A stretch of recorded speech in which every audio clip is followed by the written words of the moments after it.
اعوذ باللہ من الشیطان الرجیم بسم اللہ الرحمن الرحیم رب اشرح لی صدری ویسر لی امری واحلل عقدۃ من لسانی یفقہوا قولی۔ حیات الصحابہ رضی اللہ تعالی عنہم، حصہ اول، دعوت کا باب۔ حضرت ابو بکر صدیق رضی اللہ تعالی عنہ کا مشقتیں برداشت کرنا، چوتھا حصہ۔ ابن اسحاق نے اس حدیث کو اس طرح روایت کیا ہے کہ حضرت ابو بکر ہجرت کے ارادے سے مکہ سے روانہ ہوئے، 1 یا 2 دن سفر کیا ہی تھا کہ ان کی ابن دغینہ سے ملاقات ہوئی، اور وہ ان دنوں احابیش قارہ قبیلے کے الگ الگ خاندانوں کے سردار تھے۔ انہوں نے پوچھا، اے ابو بکر، کہاں جا رہے ہو؟ انہوں نے کہا، میری قوم نے مجھے نکال دیا، مجھے بہت تکلیف پہنچائی، اور انہوں نے میرے لیے مکے میں زندگی گزارنا تنگ کر دیا ہے۔ ابن دغینہ نے کہا، کیوں؟ اللہ کی قسم، تم سارے خاندان کی زینت ہو، تم مصیبتوں میں مصیبت کے مارے ہوئوں کی مدد کرتے ہو اور بھلے کام کرتے ہو اور نایاب قیمتی چیزیں حاصل کر کے دوسروں کو دیتے ہو۔ تم مکہ واپس چلو، آج سے تم میری پناہ میں ہو۔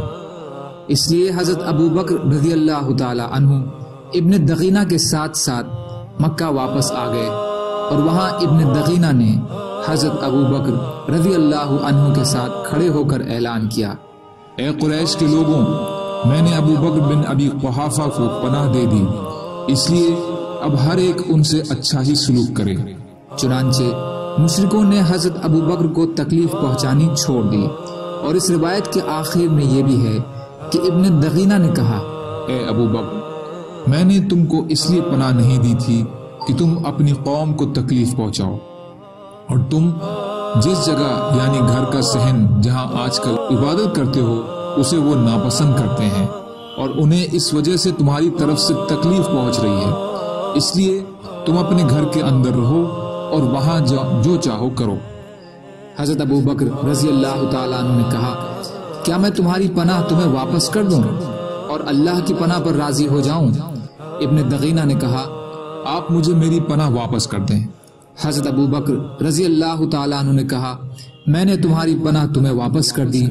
اس لیے ابن دغینہ کھڑے ہوئے اور انہوں نے اعلان کیا، اے قریش کے لوگوں، ابن ابی قحافہ نے میری پناہ مجھے واپس کر دی ہے، اب تم اپنے اس ساتھی کے ساتھ جو چاہو کرو۔ حدیث بدایہ حصہ 3 پیج نمبر 94 پر ہے۔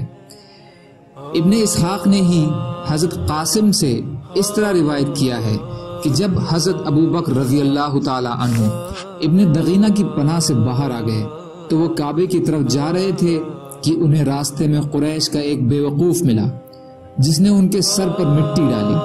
ابو بکر رضی اللہ تعالی عنہ کے پاس سے ولید بن مغیرہ یا عاص بن وائل گزرا۔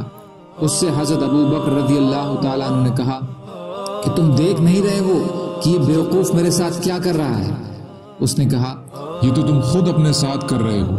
حضرت ابو بکر رضی اللہ تعالیٰ عنہ نے فرمایا، اے میرے رب، تو کتنا حلیم بردبار ہے، اے میرے رب تو کتنا حلیم ہے، اے میرے رب تو کتنا حلیم ہے۔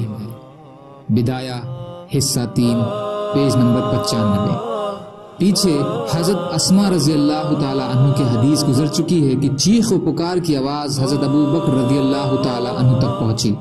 لوگوں نے ان سے کہا، اپنے حضرت کو بچا لو۔ حضرت ابو بکر ہمارے پاس سے اٹھ کر چلے گئے۔ ان کی 4 زلفیں تھیں اور وہ یہ کہتے جا رہے تھے کہ تمہارا ناس ہو، کیا مارے ڈالتے ہوئے ایک مرد کو اس پر کہ وہ کہتا ہے کہ میرا رب اللہ ہے اور تمہارے پاس لایا ہے کھلی نشانیاں تمہارے رب کی۔ وہ حضور صلی اللہ علیہ وسلم کو چھوڑ کر حضرت ابو بکر رضی اللہ تعالیٰ عنہ پر ٹوٹ پڑے۔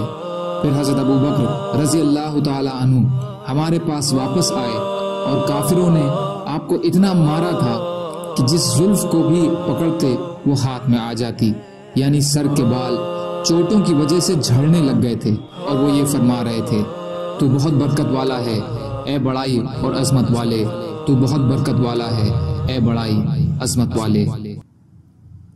سبحان اللہ وبحمدہ، سبحانک اللہم وبحمدک، اشہد ان لا الہ الا انت، استغفرک واتوب الیک۔ سبحان ربک رب العزت عما یصفون والسلام علی المرسلین والحمد للہ رب العالمین برحمتک یا ارحم الراحمین لا الہ الا اللہ محمد رسول اللہ۔